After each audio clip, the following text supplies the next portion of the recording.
right, everybody, come on in and grab a virtual seat. Hello and welcome to another presentation of the online ColdFusion Meetup. I'm Charlie Earhart, and I'll be your host for the next hour or so. And in this edition of the Meetup, our 289th, being recorded on Thursday, June 3rd, 2021 at noon U.S. Eastern Time, we've got Brad Wood again. Glad to have you back, Brad. And he's going to be talking about getting started with FusionReactor, topic near and dear to my heart. So thanks, Brad, for coming on. Let me put you on and take it away. Thanks, Charlie. Hopefully everybody can hear me okay. Yep. All right, I have the YouTube stream open, just in case anybody has any chat messages. I'll try to keep an eye on those and reply over there. Okay.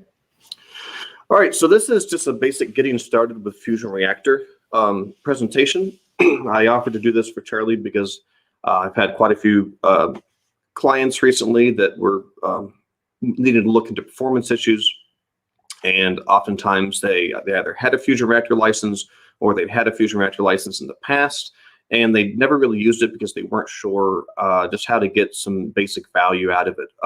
There's a little bit of a learning curve, just knowing where to go in the interface, what to look at. So I thought it would be useful just to sort of formalize the presentation I'd done to a few clients recently, just kind of giving their developers just a brief introduction to FusionReactor, how to use it to do some of the most basic things. So there's a whole deal of advanced features in FusionReactor, and we're basically not going to look at any of those today. We're going to talk about just some of the basic out-of-the-box stuff. If you've got requests that are slow, not performing well, for any reason you're not sure how to debug the SQL queries that are running, the HTTP calls you might be making in the background.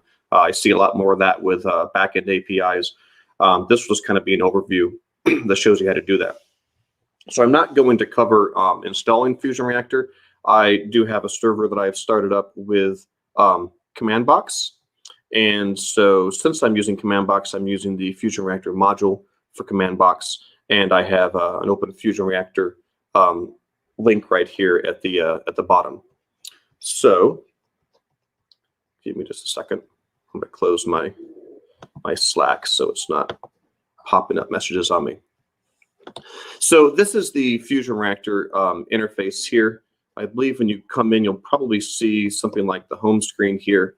What I like to start people at, just to get an overview of what their server is doing, is your main navigation is here on the left. And so the metrics menu has a link to web metrics. And this is kind of your dashboard for the entire server. There's a handful of graphs on this particular page that just give you sort of an overview of how your server is doing. If I'm looking at a production server, I'm probably going to come in here and just take a look at the number of requests going on. So just to quickly go over these graphs, our top left graph here it says web request activity. So that shows us the number of web requests that are coming into the server. The menus keep popping out when I move my mouse over. The dark green line is going to be the number of requests that are currently running on the server. And then if there's, you see right here, there's a light green line that shows you the number of requests that are currently running. So actually, let me rephrase that. That might have been confusing the way I said it. The dark green line is the number of requests that completed within that time frame. Light green line is the number of requests currently running. So I'm running some requests on a different monitor. I'm just kind of hitting the refresh button as I speak. So that's the traffic that you see happening right now on this little local instance that I have. The red line that is popping up there is representing errors that are happening. So any request that throws an error, you see the number of errors per second that are happening, right? So all of these metrics are a per second number, basically. Okay. The graph beneath it is the same basic data, but this is measuring response times. So the dark blue line here is the average request time out of all the requests that have completed. And then a similar fashion, the light blue line is the average request time out of the requests that are still running. And then, of course, the red line represents errors that are happening.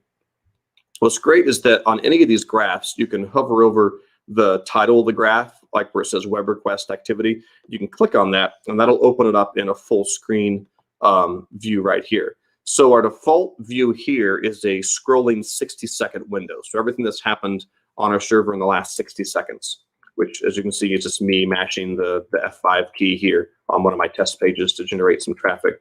We can use the buttons in the bottom right to switch from a live 60-second window to an hour-long view. And I've probably had this test server running for about an hour while I was fiddling around getting ready for the presentation.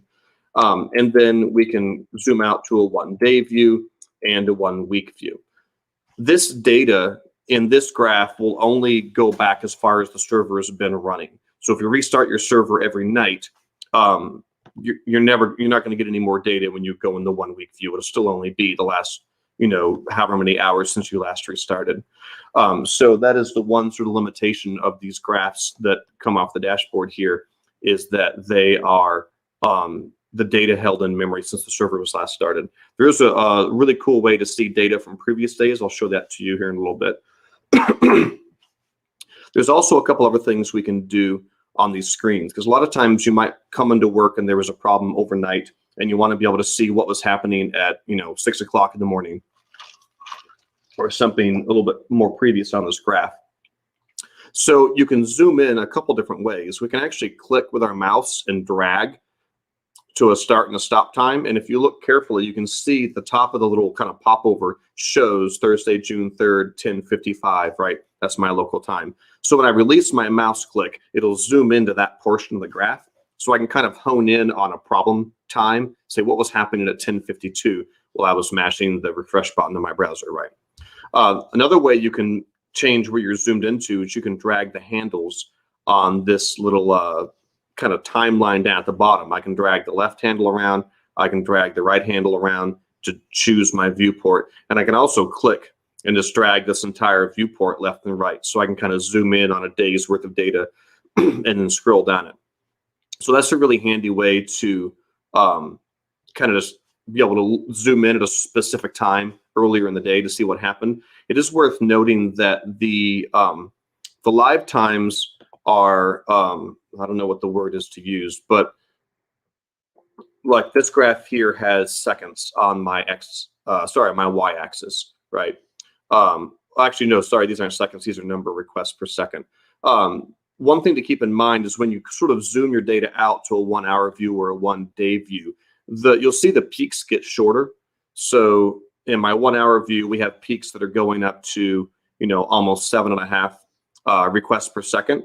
But if I zoom out to 1 day, you see that the peaks don't go past, 1.66. That's because the farther out you look, the more the data is averaged down. So instead of being, every single request every second, it averages it into larger and larger chunks. So that's just something to keep in mind, that the overall peaks will look smaller. They'll appear smaller when you sort of look at the more zoomed out data, which is more of an average with all the other requests in the time. So you may have specific numbers of requests per second or average request times that in reality were higher than they look when you look at a more macro scale and you're averaging that out over the course of all the other requests in the day. So that's just something to keep in mind. And that when you're in the live view, the data that shows up will always be the actual values there. So we have number of requests executing, and then we have the actual time of the requests executing. Here in our middle column, we have the exact same data, but for database queries or JDBC requests. So I'll hit a test page now. It's hitting some database calls. So these work the same way. We have the number of database calls per second that are running, and then we have the average time of the database calls per second that are running. Typically, the number of database calls will be pretty close to the number of web requests, assuming that you have, an average number of requests or database calls per page request. This can kind of give you an idea of just how busy your database is, since obviously a single web request might have 20 or 30 or 50 or 100 or 1,000 database calls inside of it. And then finally, on the far right of our dashboard, we have our memory graph. There's 3 numbers that, this is a very boring memory graph because my test server is doing very little right now. We have 3 numbers. In fact, I'll I'll click on the title of the graph to give us the big version. There's three numbers represented. There's the maximum size, the allocated size, and the used size. So the maximum is what your XMX JVM argument would represent, the maximum possible total heap size, which is 4 gigs right now for my server. We have allocated, which is how much of that Java has actually asked the operating system to give it.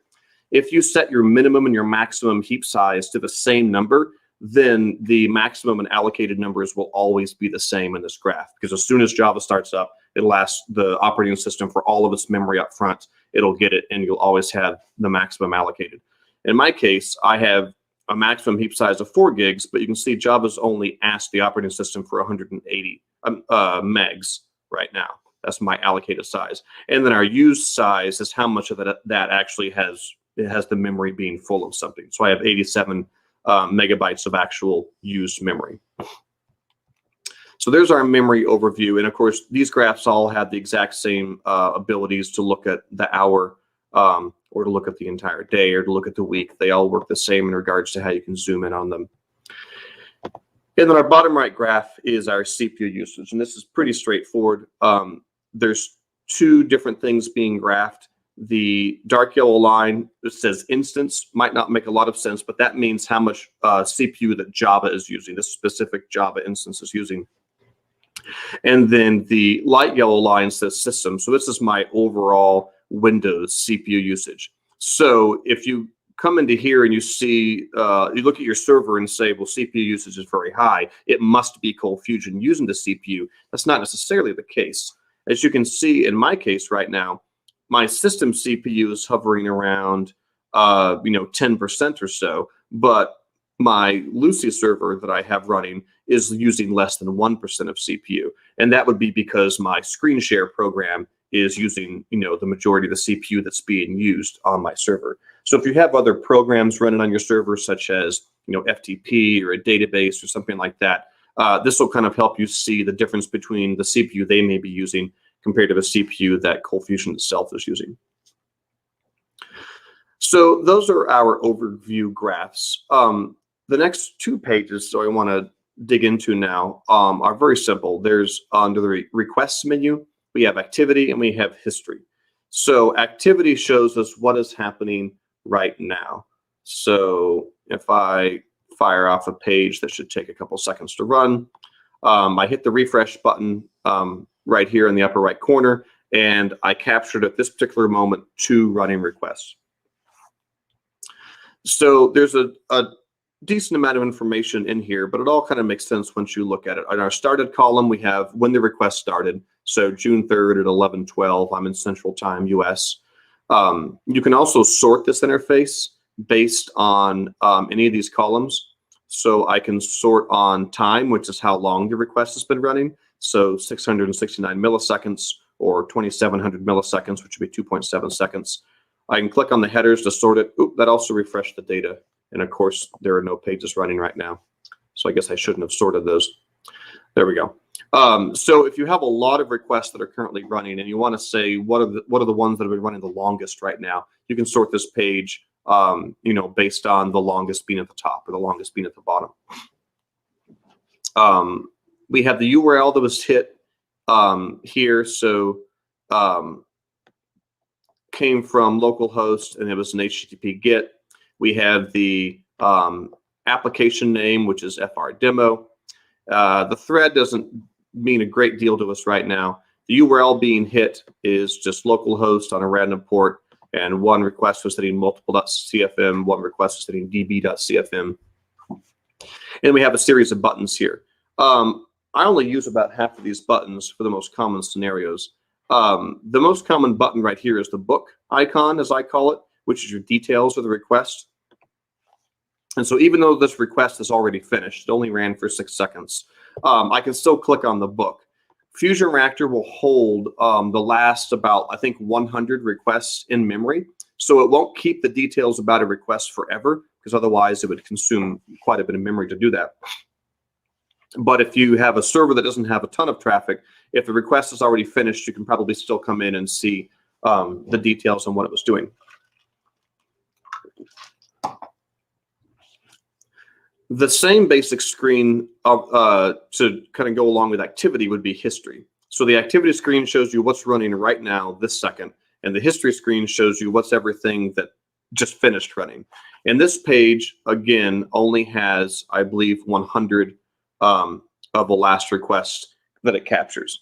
You can increase that limit so it will keep more than 100. Just keep in mind there is a nominal amount of memory overhead the more data you ask FusionReactor to keep for you. So a request that's finished only has a couple icons here, but it still has the same book details icon, which can jump us back into the same page we were at before.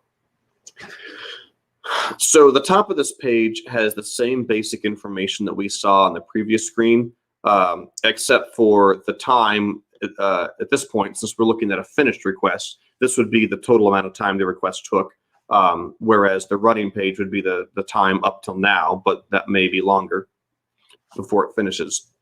And then there's also a series of tabs that have the bulk of the data in this page. What's interesting about the tabs is some tabs appear or disappear based on what that request did.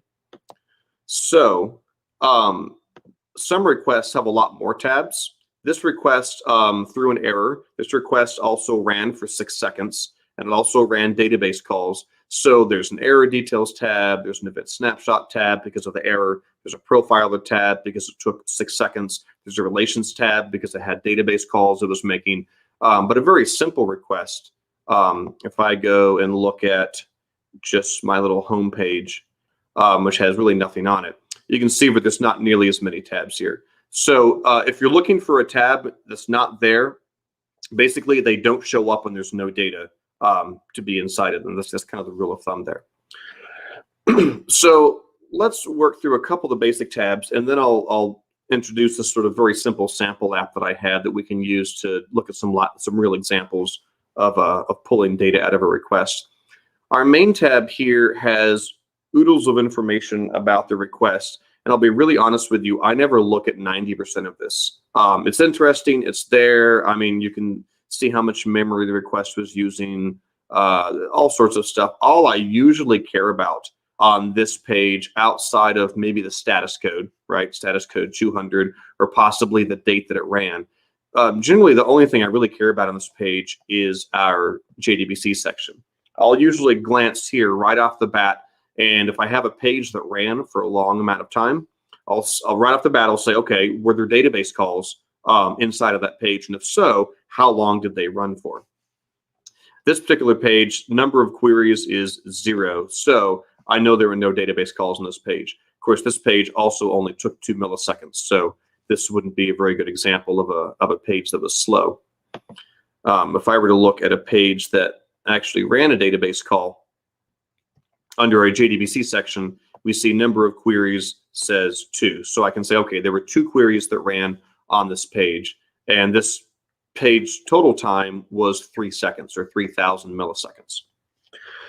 So knowing that there's 2 queries that ran, I can say what was the total query time, and the total time was 3 seconds worth of database calls specifically. So based on that, I can safely say that the database calls are what is making this page slow, because the entire page took 3,021 milliseconds, and out of that, it spent 3,017 milliseconds running database calls. So pretty much 99.9% of the page was spent running database calls. And I can ascertain that without even having to look at any of these other tabs, just using our main tab and taking a glance here at our JDBC section. Now, you may be wondering about these other rows here. We have the average query execution time, the total query execution time, the average query total time, and the total query total time. And no, that's not a typo. It's actually the word total in there twice. And that might seem a little confusing. What on earth does it mean by total query total time? Let me explain that really quick. Since this request had database calls, we can look at our JDBC tab and we can get a breakdown of what those calls were. Now, FusionReactor is only going to capture the slowest 100 queries on the page. So if you have a page that runs 5,000 queries, if you come into the JDBC tab, FusionReactor will tell you that there were 5,000 queries, but it's only going to show you the 100 slowest, and that's just to conserve memory. You can change that, and you can ask FusionReactor to capture more queries in memory. Just keep in mind that adds a bit more overhead to what it does. So I have this query here, which says select test as output, and this query returned one row in our row count column and had a total time of 1 millisecond. So that was a very fast query. That's not my problem. I also have this query that ran wait for delay 3 seconds and then selected edit version as version. This is Microsoft SQL Server, in case you're curious. And so this query returned one row and it took about 3 seconds. So we can identify this specific SQL statement is the one that took a large amount of our time. So we have the time that the SQL statement started at, and then we have 3 columns here. We have the total time that the query took, and then we have a DB time and a result time. The difference between those two is one is how long it took the database to run the query to the point where it was ready to start sending back results to the client, which is ColdFusion in this case, Lucy.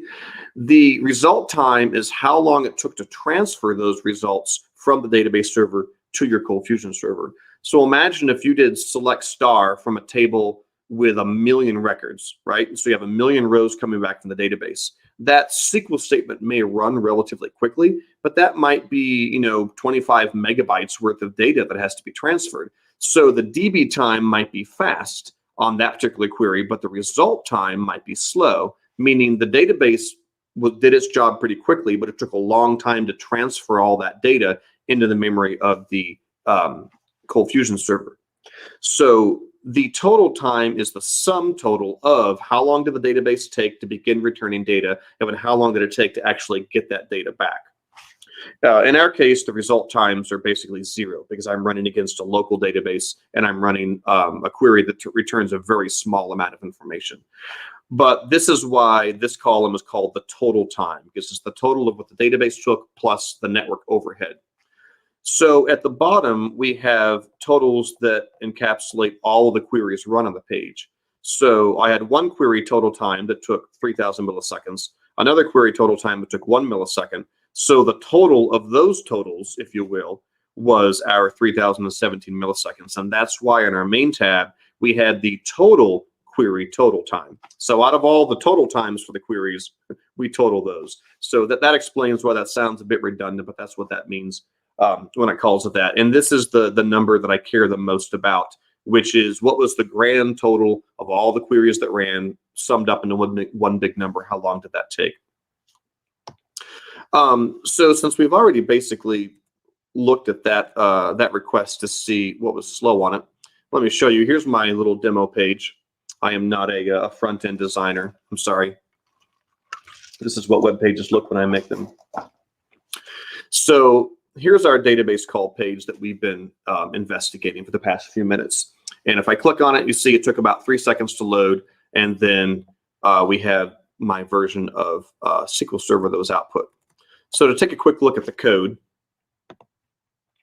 our db.cfm has 2 very simple CF query blocks. This one is the one that ran very quickly. And then this is the second bit of SQL that we saw in our Jdbc tab.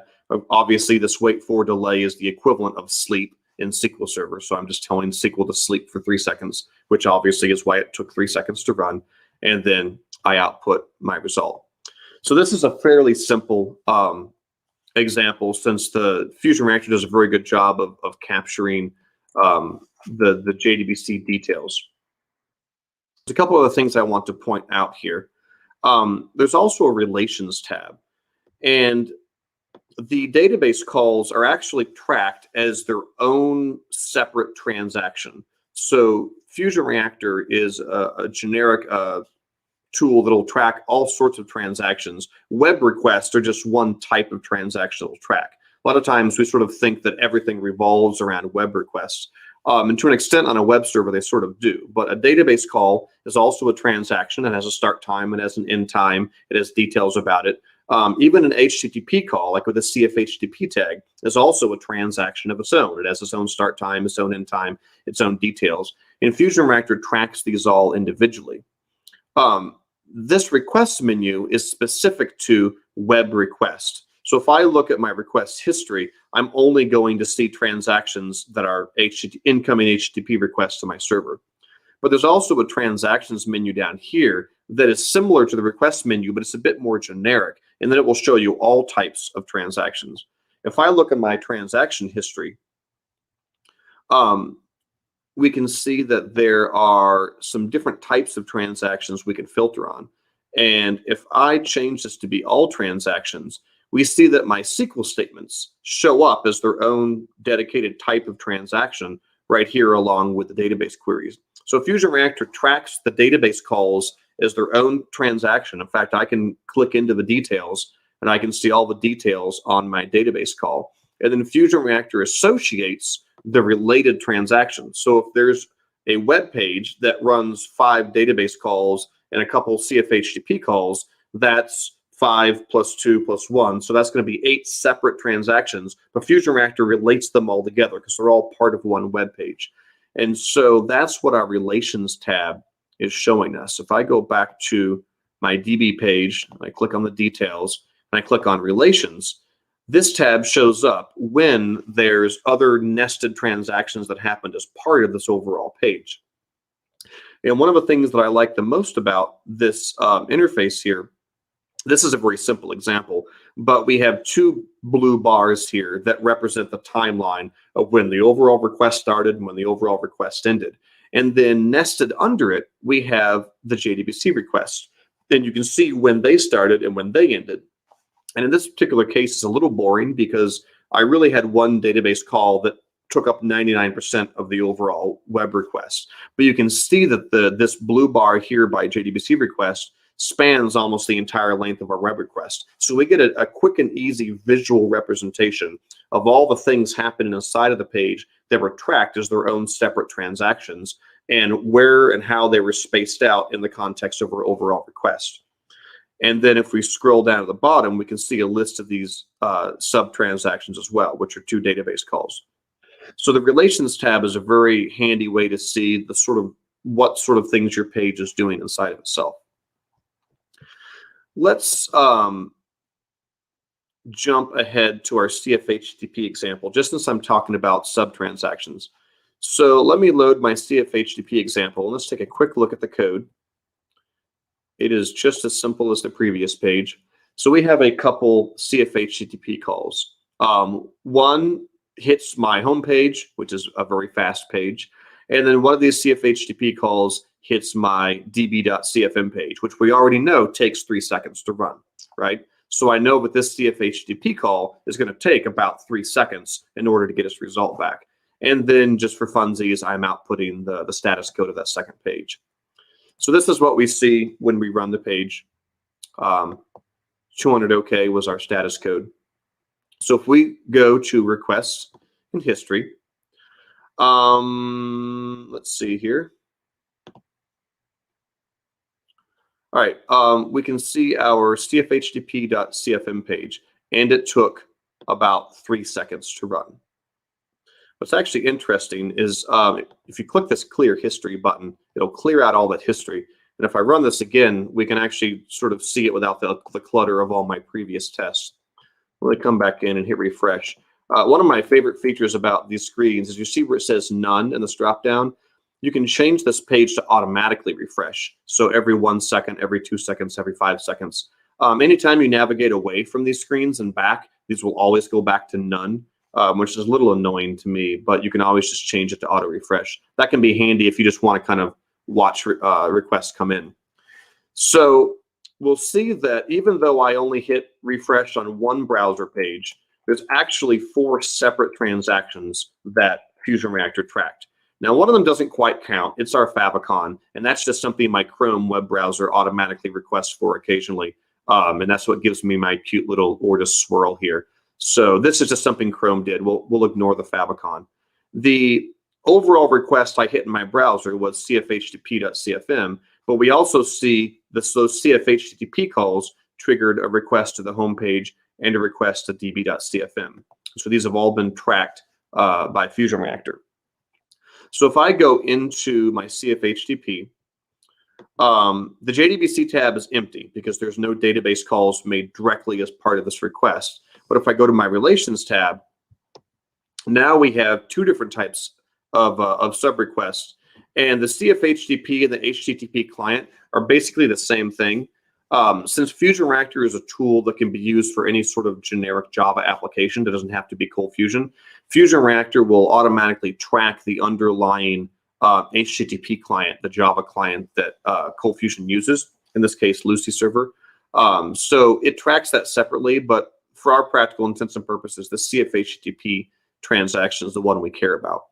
So we can see that there were two separate HTTP calls, a short one at the beginning and then a longer one at the end that took the lion's share of the request time. And of course, if we scroll down here, we can see these transaction types, and we can see that the type is a CFHTTP, and then it shows us the URL it hit, the home page, and then hitting our db.cfm. So I'm seeing people use this more and more. A lot of people are using backend APIs. They're using the CFHTTP tag to hit microservices, to hit external APIs, and that can add a lot of overhead, especially if you're hitting a large number of them. So the Relations tab can give you a nice overview that also shows you long HTTP calls that are slowing down your request as well. All right, let's go back now to my second example, which I'd skipped over, and that is a request that simply throws an error. And of course, this is a very simple request. You can probably imagine what the code looks like. It's simply a CF throw. There was an issue. What's nice about this is that when a request throws an error, FusionReactor will track that as an error in request. Now, it's important to note, FusionReactor will only, quote, see the error if it's not captured inside of a try-catch. So if you have a framework or maybe your own try-catch sort of code that's catching that error, and then in the catch block, maybe you're just outputting a custom error page with a 200 status code. If you have that, then FusionReactor won't recognize that as being an error in request because it was handled appropriately by the framework or by your code. Only when the error is allowed to bubble all the way up and just be completely unhandled to the point where the ColdFusion engine, in our case Lucy, decides how it wants to handle that, will FusionReactor track this. So our status code shows up here as 500. If we look in our web metrics graph, and I click on here to get a little bit of history, it's hard to see. Actually, I'll use my handy dandy ability to zoom in here. We can see that we also have registered an error that happened here. So we can see that at this point in time, there was some requests that were erroring. And I apologize, I managed to minimize the YouTube chat earlier, so I see there's some messages in here, but it looks like it's mostly just Charlie giving some clarifications. Okay, so when there's an unhandled error, the exception type will show up here on our list of transactions. Now, at least in the case of Lucy, this isn't incredibly helpful because it shows up as Lucy runtime expression custom type exception. I've actually put a ticket into the FusionReactor guys to suggest that maybe for this specific exception type, they could try to pull the actual message of the exception, which is there was an issue. Because otherwise, this exception type doesn't tell us a great deal other than the fact that it was some type of custom exception. Now, when we have an unhandled exception, we'll have an error details tab. And a lot of times this can come in handy if your application doesn't have good error handling. You might not have log files or database logging of your errors. And so you may come into FusionReactor and see that there's requests that are throwing errors, but you're not sure what those errors are if you don't have good error logging in place, or maybe you don't have access to your server to be able to see the physical log files. FusionReactor will capture what the error message was, there was an issue, as well as the full stack trace of where the error happened. And so here's our stack trace of the request, and we can see the error happened on line 3 of my error.cfm template. So this is a great way after the fact to be able to kind of see what those errors were.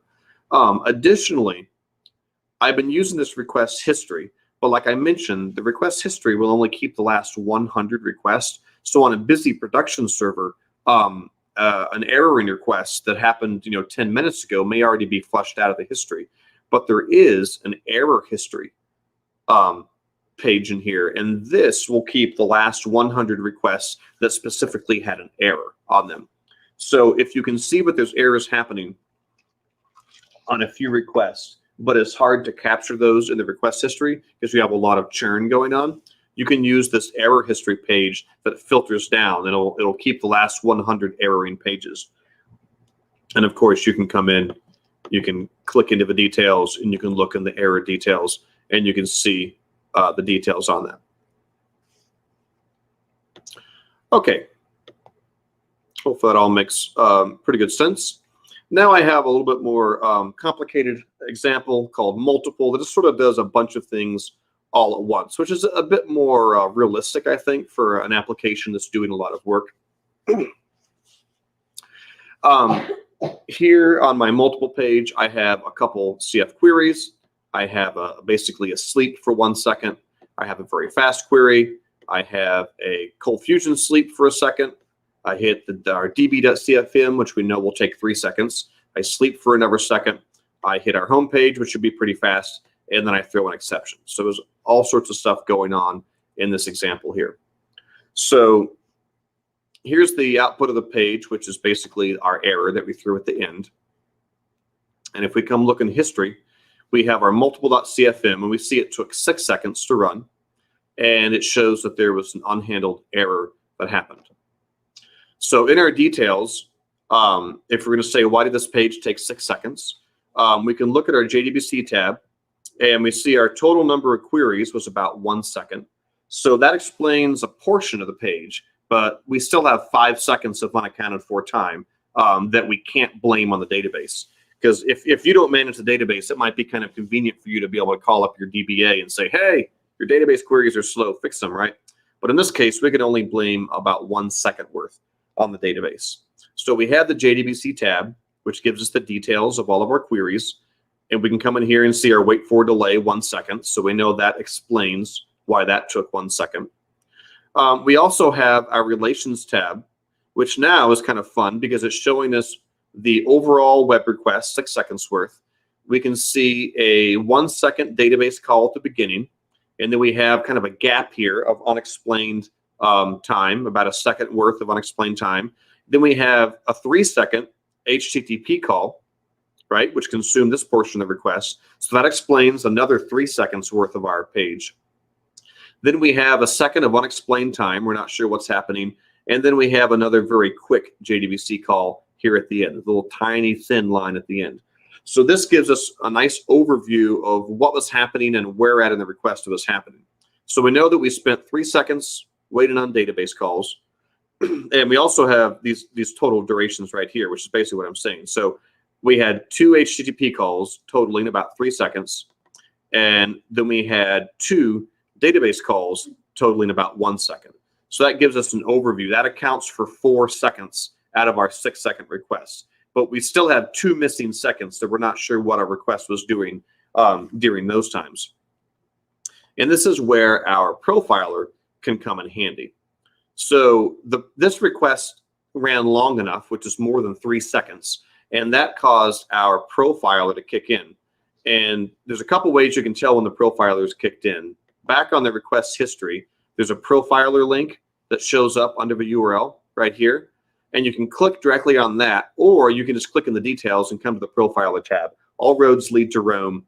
Any profiler links or buttons will basically dump you on this profiler tab.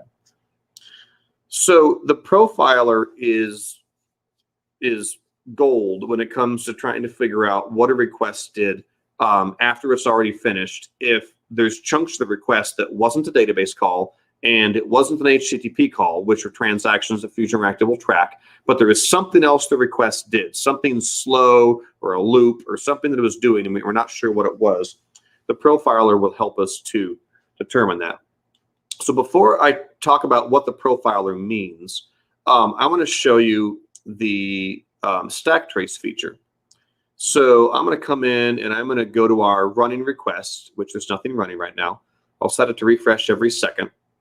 And then I'm going to hit the F5 key on this page. And you see this icon right here, this kind of the horizontal lines. That is our stack trace icon. And that'll allow us to grab a stack trace on any request that's in the middle of running. Once a request is finished, you can't get a stack trace on it, right? But if a request is still running, you can say, what is it doing right now? So since I waited too long to click it, let me refresh this again and click on it. So this is our snapshot of an exact moment in time of what this particular request was doing. Now, stack traces can be a little scary because there's a lot of junk in them. These are showing you what's going on at a Java level. And so the signal to noise ratio can be pretty low, as I like to say. There's a lot of noise in here, and there's not a great deal of signal, meaning information you care about. Stack traces can look very different based on the servlet container. If you're running on top of Tomcat or on top of Command Box, they can look very different based on Lucy or based on ColdFusion. But the same basic things you want to look out for can still be found in pretty much any stack trace. Now, they always start at the bottom with java-lang run. Or java-lang thread.run. That's pretty much standard because, you know, every single request is always running inside of a thread. So based on what your servlet container is, you're going to have a bunch of lines in here that just represent all the internal plumbing of your servlet container. I'm running the server on Command Box, which uses JBoss undertow. So we see a lot of lines referencing JBoss or io.undertow. If you're running a typical ColdFusion installation or Lucy installation, you'd probably see a lot of Tomcat references in here. But that's fine. You don't need to worry too much about them. Since I'm running FusionReactor, obviously, we have a few lines that represents the servlet filter that FusionReactor implements. So it's wrapped around our request, and it's ran some code inside of our request. And then finally, if you go up far enough, you'll find some lines that represent the ColdFusion engine you're running. In this case, Lucy. We have a lot of Lucy packages being represented. If this were a ColdFusion server, you'd start seeing lines saying ColdFusion dot something. I don't expect you to really understand or care about what all these are doing, to be honest. I don't even know what all these mean. But I just want you to have a vague idea. So each of these lines represent a function, a Java function at a very low level that's called another function. And this may look like a lot of functions, and it is sort of, but there's pretty low overhead in this. And if you go up far enough, you'll finally reach your first .cfm or CFC. If you have an application.cfc in your app, it'll probably show up as being the top level page. This is a very simple app I'm using. I don't even have an application.cfm. So the first and only ColdFusion page that we see is our multiple.cfm. Now, if my CFM file included another file or ran a function from another file, then we would have multiple references to .cfm or .cfcs. For the most part, you really probably only care about the parts of your stack traces that start with the very first .cfm or .cfc and up. Everything below that is all back-end nonsense going on in your ColdFusion or your Lucy engine, and you can probably pretty much ignore most of it. So this is what we want to focus on.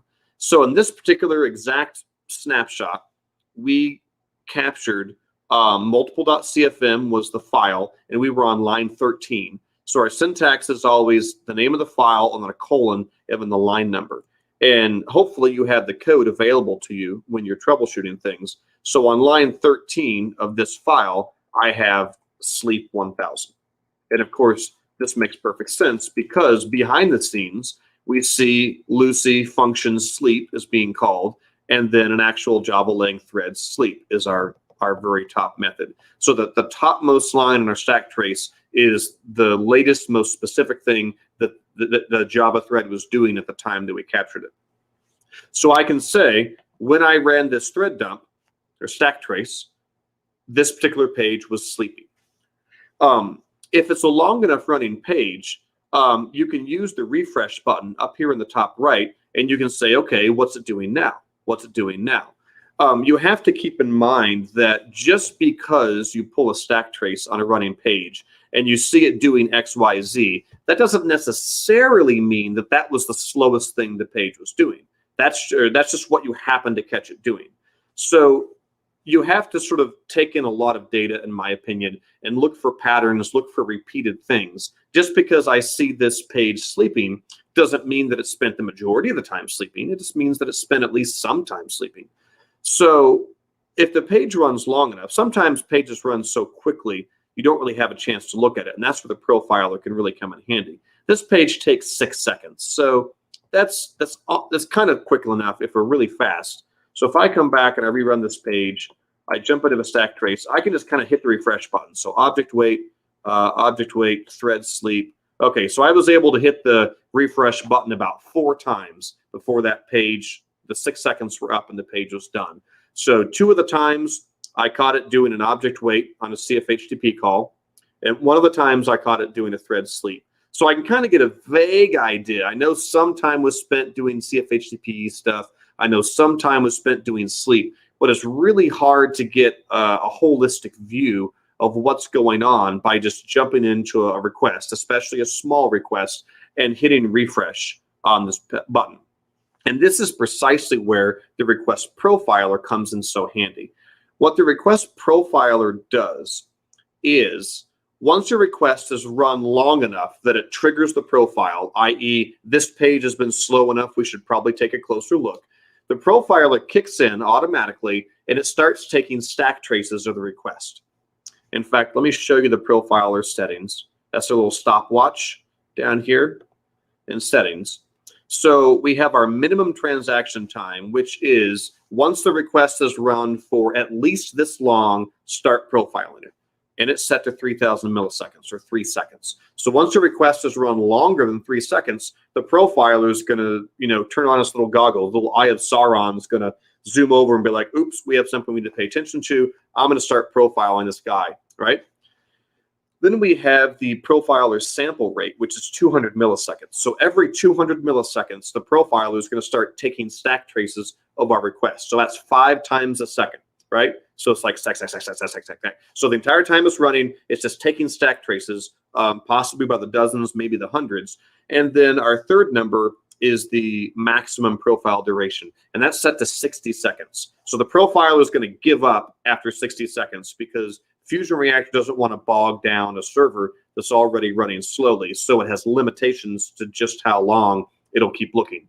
So after 3 seconds, the profiler kicks in. It takes a stack trace. What are you doing now? What are you doing now? What are you doing now? Every 200 milliseconds for up to a minute, and then it stops.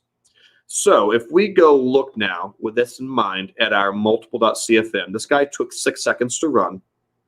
The profiler kicked in. We know this because we have the profiler link and a profiler tab. So if we look at the profiler tab, we can see when did the profiler start and how long did the profiler run for. So the overall request was 6 seconds, but the profiler only ran for about 2.5 seconds. And that's because it waited 3 seconds before it even kicked in to begin with. And then since the profiler is set to profile every 200 milliseconds, depending on when it hits, it can be up to additional 200 milliseconds before you finally get your first stack trace. So our samples here, our number of samples is 12. And that's the number of stack traces that were taken during that 2.5 second window, right? So this all happened very fast. But the great thing is FusionReactor did it for us, and it's aggregated all the data together so we can come leisurely look at it after the fact without having to try to sit there and, beat the train to the station and refresh the stack trace button. So 12 stack traces were captured, but you look down here, you'll only see one chunk of stack trace, and that's because what FusionReactor does is it overlaps and combines all 12 of these stack traces that it captured. For a longer request, there'll be more than 12. It overlaps them and combines them all into one combined stack trace that says, here's all the total things we caught this request doing every time we looked at it, and kind of just merged all the data together. So one thing to note is that these stack traces are flipped upside down. So our Java-lang thread run that's normally at the bottom of the stack trace is now at the top. And then everything else kind of flows down beneath it. And normal stack traces are just a line of function calls behind the scenes. But our profiler kind of can be a tree of collapsed and expanded sections, because at different times during the request, the request may have been doing a completely different thing in a completely different part of the code. There's a couple things that FusionReactor does to try to make this data more palatable, because again, the signal to noise ratio can be very low. There's a lot of extraneous information we don't care about. We have percentages out here on the right, and we have a total number of seconds or milliseconds. So 100% of the time that the profiler was looking, which totaled 2.4 seconds, this thread was doing something inside the Java lang thread.run call, which obviously that's the very first line of every stack trace. So it's going to be something inside of a method call inside of that. The next 69 methods are all collapsed, and FusionReactor does that because they were the same in every single stack trace it took. So out of the 12 stack traces, they all had the same 69 methods. So FusionReactor just hides those for us. You can click the show button if you want, and it'll start scrolling them out. Now, this interface can get tricky because you wind up with scroll bars inside of scroll bars, and so you have to scroll left and right. A nice little trick is if you hold down Shift on your keyboard and then use your mouse's scroll wheel, that'll horizontally scroll inside of your browser window. This is actually a feature that works in any browser window. This makes it a lot easier to kind of navigate what can be a very large amount of data. But these 69 duplicate rows really don't tell us much of anything. So I'm going to hit the hide button again on them. We don't really care about them. What we care about is we trace down the slowness until we finally get to a drop, a significant drop in the percentages. So we see that 58% of my request time, or 58% of the time that was the profiler was turned on, because our profiler only ran for about half the request, or about 1.5 seconds worth, it was doing this Lucy runtime tag, HTTP tag, .doIn tag. Now, you're probably not an expert in the Lucy or the Adobe ColdFusion source code. You probably haven't read it or seen it, but you can kind of guess sometimes on what it's doing. So I can tell, okay, tag HTTP, this is probably an HTTP tag, which of course we know from looking at the code, our page has 2 CFHTTP tags, so that makes sense. And then we also have a branch down here. 41% of our requests, 41% of the time the profiler was running, or 1 second's worth, we have a sleep. And of course, that's also pretty self-explanatory. That's just our regular sleep call. So this can help shed some light on the parts of the request that the Relations tab doesn't necessarily show you, which would be this empty block right here and this empty block right here. Now, in our case, our profiler didn't kick in until 3 seconds had passed. So right about here is when our profiler finally kicked in. So it didn't capture the first half of our request. It only captured the second half of our request, which was the HTTP calls and then the sleep. We can adjust the profiler settings. I don't recommend doing this on a production server because there can be overhead you introduce when you do this. But for a local development server, this is fantastic. So I can say, instead of waiting until the request has ran 3 seconds, just kick in immediately, 1 millisecond. As soon as the request is running, immediately kick the profiler in, right? And I'll hit Save Configuration. And then I'll go back and I will refresh our multiple.cfm page, which will take 6 seconds again. There we go. And before I forget, I'm going to put this back to 3,000 milliseconds or 3 seconds. You don't necessarily want to leave that on a super aggressive mode because it'll take a lot of stack traces behind the scenes. So this is something that you can dial down the setting, hit the request, and then put the setting back before you forget. But now if we look at our history, here's our 6-second request to multiple.cfm. We click in the Profiler tab, and now we see that the profiler ran for 6 seconds. So the profiler was running for the entire duration of the request. And instead of only taking 12 samples, it took 30 samples. So 30 stack traces all got merged together. As a general rule of thumb, the more samples the profiler takes, the more accurate the data is going to be. Profiling a very, very quick request that takes maybe 250 milliseconds isn't going to work very well because you're only going to get 1 sample, right? So in those cases, I'll crank that 200 millisecond sample rate down to maybe 30 or 50 milliseconds. So it takes even more stack traces. Just keep in mind, the more stack traces you ask FusionReactor to take, the more CPU overhead you're going to have, and you don't want to do that in production. But there's not a problem doing that in a local development environment where we're not dealing with production load. So our data looks very similar, but it has a bit more data in it now. It has some better breakdowns of what was happening. We have about 3 seconds of the request spent doing HTTP calls, which actually makes perfect sense because we know from the Relations tab we had an actual 3-second long HTTP call, right? So that's represented here in our profiler. 3 seconds worth of the request was doing that. And then we have 2 seconds worth of the request was spent doing our Java lang thread sleep, which was 33%, which also makes perfect sense because in our Relations tab, we have our empty 1 second here and our empty 1 second here that weren't accounted for. But we know from looking at the code, if I can find where I had that, we have a 1 second sleep here and a 1 second sleep here that represented those empty windows. So our profiler is telling us exactly on the nose, 2 seconds worth was spent just sleeping. And that's exactly what the code did. And then, of course, we have 1 second worth was spent doing Lucy runtime tag query.doIn tag. So we can make a pretty reasonable assumption that's a CF query tag. And if we expand some of these collapse methods, you'll see that ultimately Java was sitting around doing a read method, which means it sent their query off to the database and it just was sitting there waiting for a response to come from the database, which is why it's sitting here on a read method. So this is sort of, it's more information to wade through, but you can get really good information from the profiler. So I can tell out of my 6 second request, I had 3 seconds worth of HTTP calls, I had 2 seconds worth of sleeps, and I had 1 second worth of database calls. And if you recall, my database call was literally a wait for delay 1 second. So I can tell exactly what this request was doing and why it took 6 seconds. And then I can make a determination on do I want to tune the SQL calls? Do I want to remove the sleeps? Because honestly, why would you do that?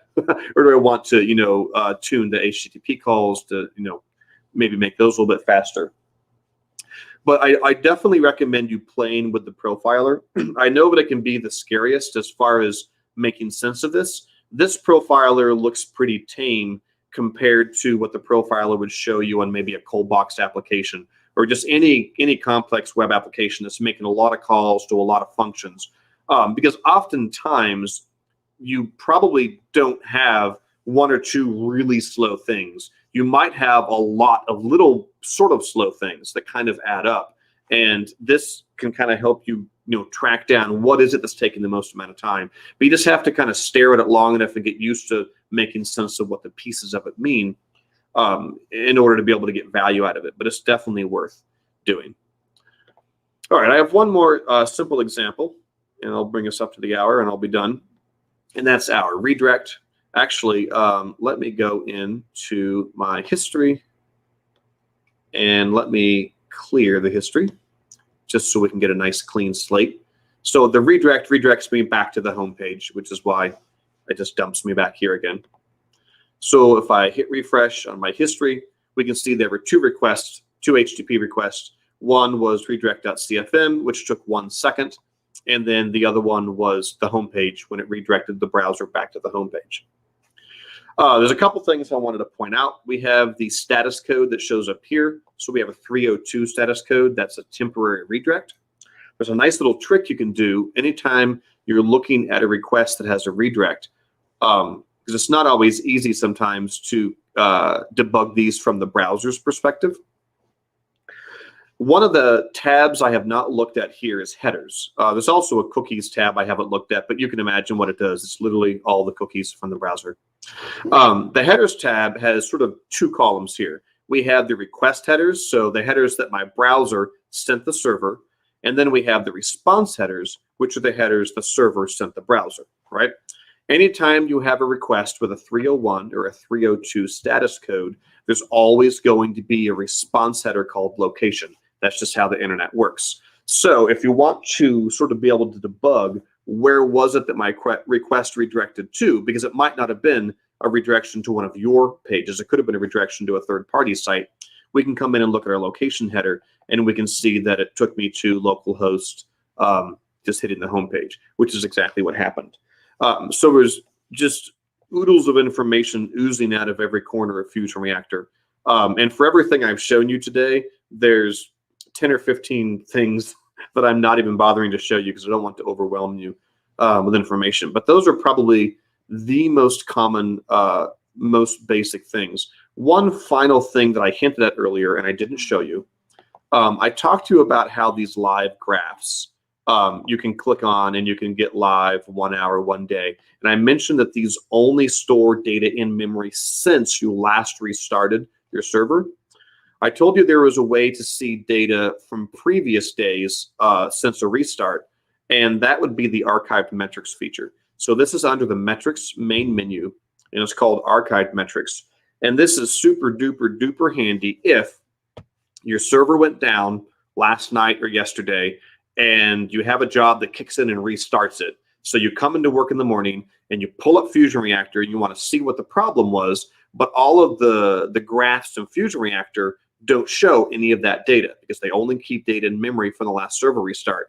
The answer is the archived metrics. All of the data in those graphs are written off to log files on the hard drive, and I'm not sure what the data retention policy is off the top of my head, but I know that it goes back at least a month or so. The only downside of this archive metrics is you have to know the exact day and hour of data you want to look at.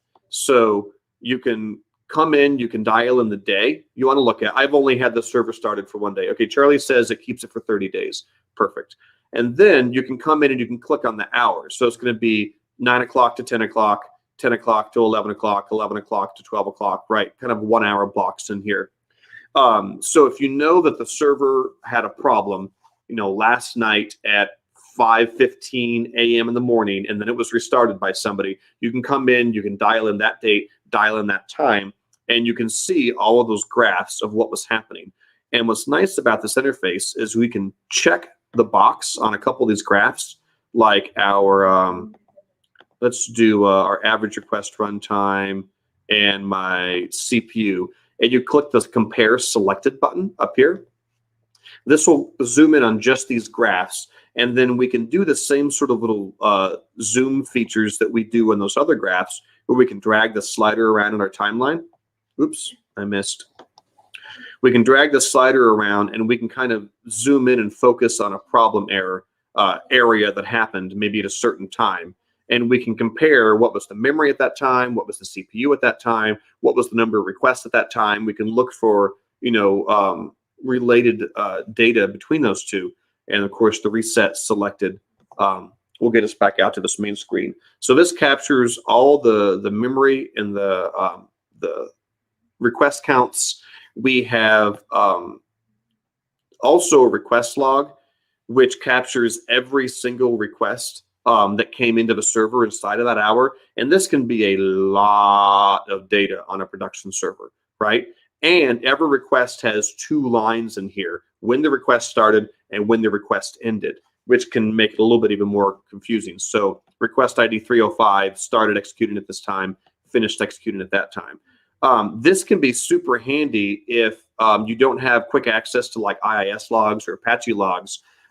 You can come in and this interface, the web interface, will only show you a few hundred records, but you can click export and you can download a text file of every single request that came in, which is basically like, you know, like an IIS log kind of thing. And then you can look and say, oh, well, we had a third-party client that started hammering our API at 5 o'clock in the morning, and that huge, you know, increase in requests is probably what caused the server to start hanging. But anyway, just remember the archive metrics are here, and they're incredibly handy after the fact, once your server's been restarted and you want to see what it was doing a week ago or 2 weeks ago or 3 weeks ago. And then, of course, I didn't talk about it, but FusionReactor does have the ability to send you an email based on certain thresholds. So if your memory goes above a threshold, if the number of running requests goes above a threshold, if the amount of time that requests have been running that goes above a certain threshold, you can have FusionReactor fire off an email to you, which is also incredibly handy to troubleshoot those problems that happen overnight when nobody's, you know, in front of their computers.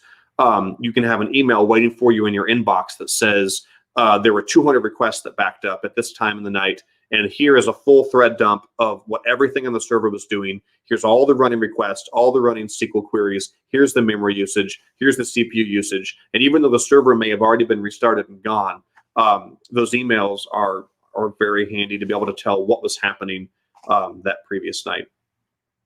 So that's our overview. Again, for everything I covered, there's 15 things I didn't cover, but this should hopefully give you some stuff to sink your teeth into. I definitely recommend the developer edition of FusionReactor. You can see it's what I'm using here on my server, my local server. This is significantly cheaper than a normal FusionReactor license. You just can't use it in production, but works great for all your local servers.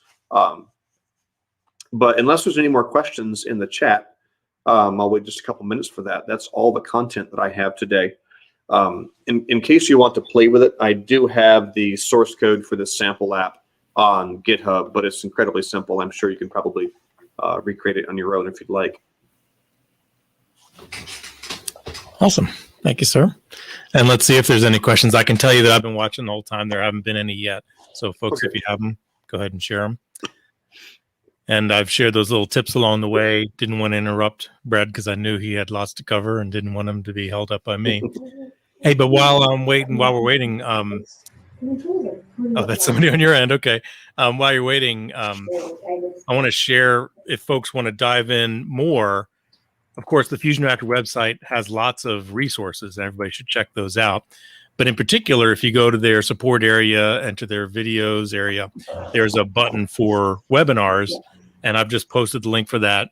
And in that, they've got several webinars I've done and a couple other folks have done, David Tattersall primarily, and they cover a lot of these things in more depth if you want to get even further on some of them, because as Brad said, there's so much you could cover, and you can get overwhelmed, but there are some key things that are sometimes not obvious, and those webinars get into it. And then I have a YouTube playlist of all of them. So their website doesn't list all of them because they've aged some off. But if you look at that playlist I just shared, first I've got 4, kind of getting started in troubleshooting with FusionReactor, each about an hour.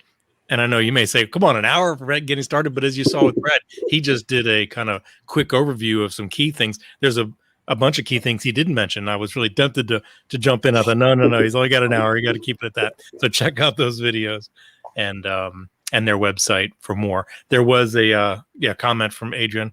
I'll pop that up. Absolutely. Go ahead, and if you want to comment on that, Brad.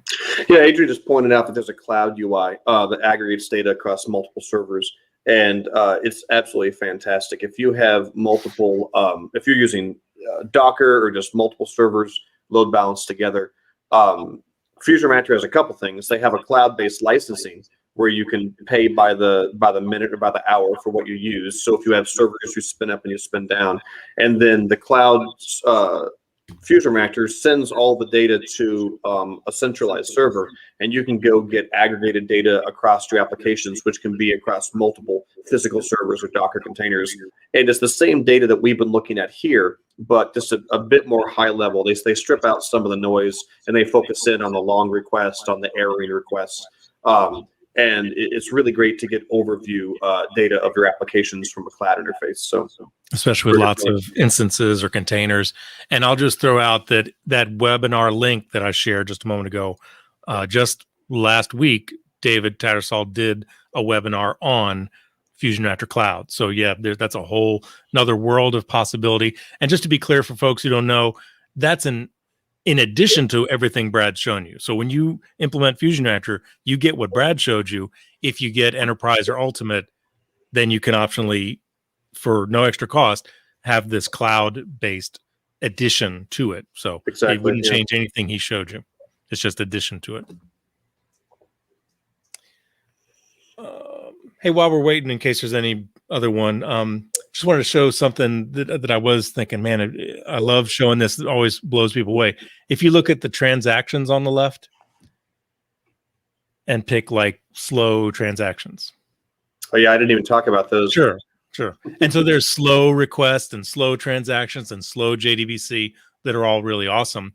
But in particular, if you look at the slow transactions, it's not obvious. Yeah, it's only on this one, slow transactions. There you go. Or longest transactions, or history, or whatever. But look up in the top right corner.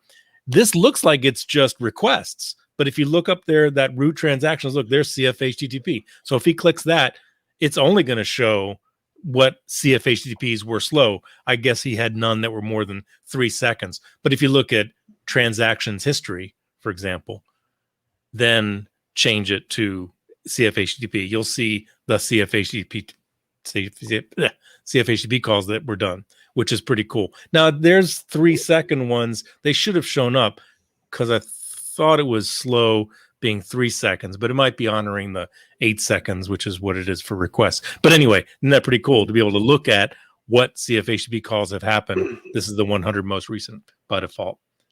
It is very handy. Yeah, I didn't even talk about the difference between longest and slow. Slow is a running window of the last 100 requests that were over the slow threshold, which is 8 seconds by default for web requests. And the longest request is the all-time longest 100 requests since the server was restarted.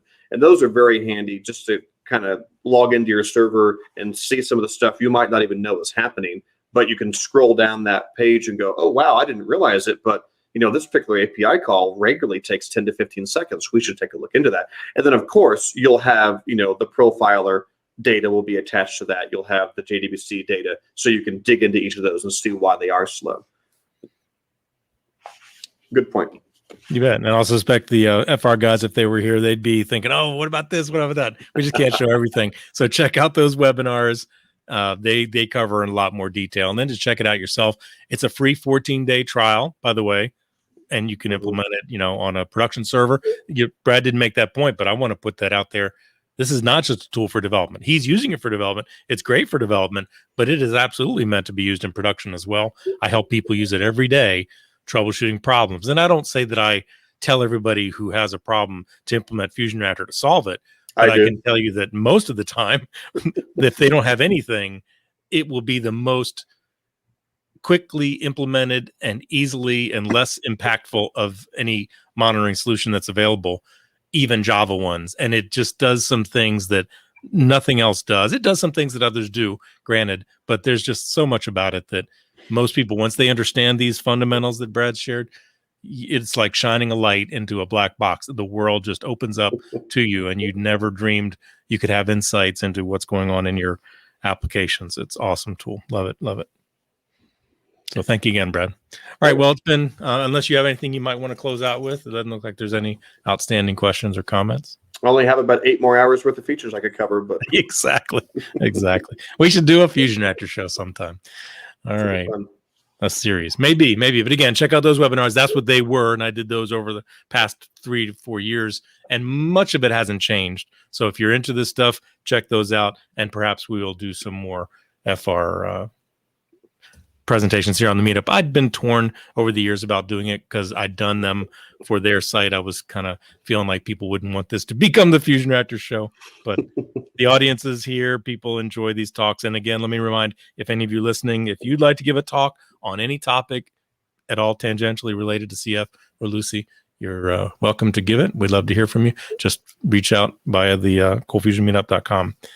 And Brad, thanks again for coming on. You bet. Thanks, Andrew, and everybody else. And we will see you all next time. Thank you. Till then, you bet. See you, sir. Bye.